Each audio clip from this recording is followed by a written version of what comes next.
So let's talk a little bit about content for your link wheel now. Now, the type of content you use will depend upon your strategy for your link wheel. Are you looking at dominating the top 10 and having human visitors?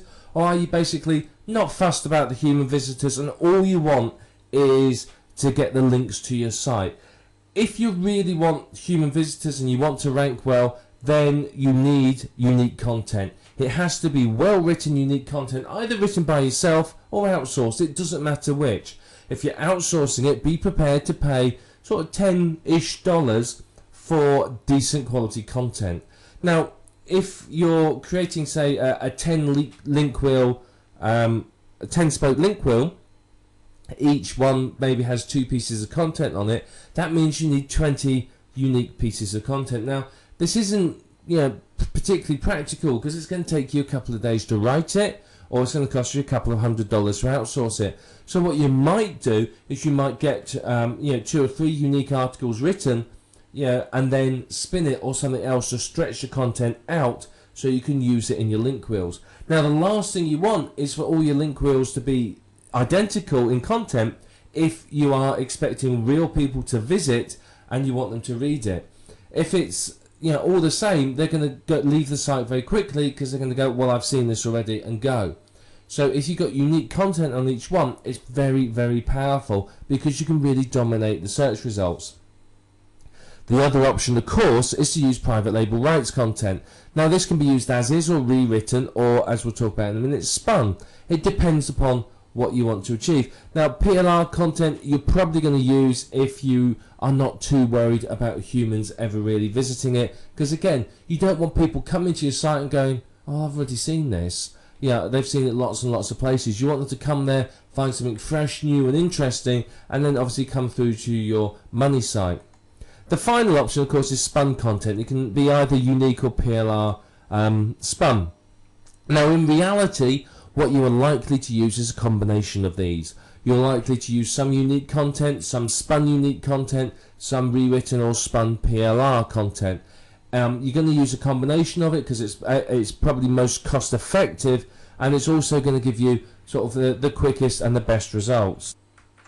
So you're likely to use a combination of this, and it will vary from link wheel to link wheel as to, do you have PLR content that's good enough quality?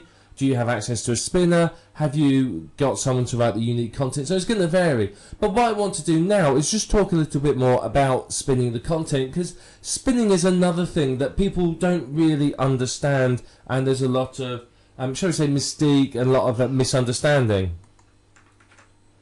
So firstly, you need a 450 plus word article. You need a decent length article.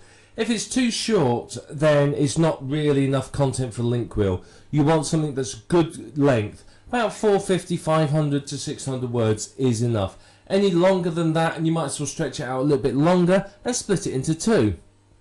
So somewhere between 450 and 600-ish words, and not exact figures. So somewhere around that. Once you've done that, you won't then want to use your particular spinning syntax to rewrite each sentence 3 times. Now, this will vary according to what type of spinner software you're using, but basically you rewrite each sentence 3 times. And you will find that perhaps you can't rewrite all of them. You may find that some of them you can only rewrite once or twice. Other sentences you may be able to rewrite 5 or 6 times. So, 3's are sort of average you're looking for. So some will be less and some will be more. Just if you can rewrite it a number of times, rewrite it that number of times. Then within each sentence that you've rewritten, basically every single one of the sentences, you spin as many phrases and words as you can. So if there's a phrase that you can spin, you spin it. If there's a single word you can spin, you spin that as well. So you spin the single words typically with synonyms and the phrases with other phrases that mean the same.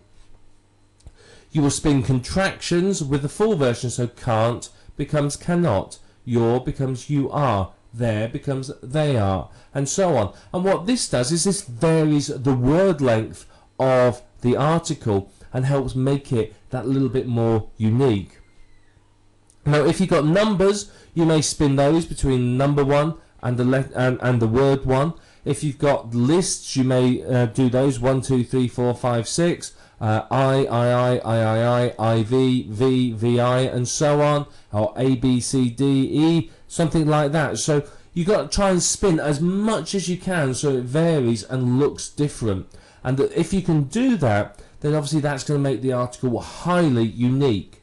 You're going to get a massive level of uniqueness, which means you can get 50, 60, 70 plus articles out of a single article that are really, really unique. And that is fantastic and just what you want, because the more unique your articles are, then obviously the better it's going to be for you, simply because you're going to have unique content that looks and sounds different on all of your link wheel properties.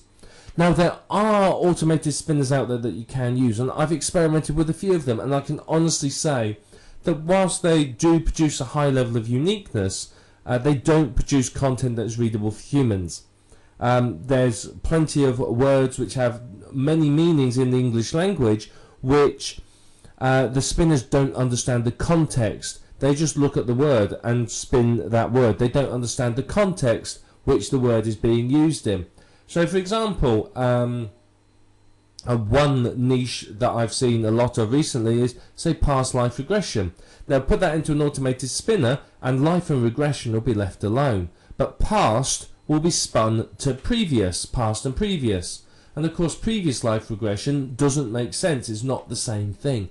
And there's many other examples like that. So you can use an automated spinner if you're creating canon fodder that's just for the search engines and you don't care about real visitors ever actually seeing it. And if you do that, then obviously be aware that it's not going to read properly and it's not going to make sense. But if you follow through what we've talked about here for spinning your link wheel content, then you're going to find that it's very, very good. You're going to get some really, really good unique content. That means your link wheel is going to be unique. So that means that every single site can rank very, very well, and you are much more in the chance of dominating the search engine results and really, really being the #1 player in your particular niche.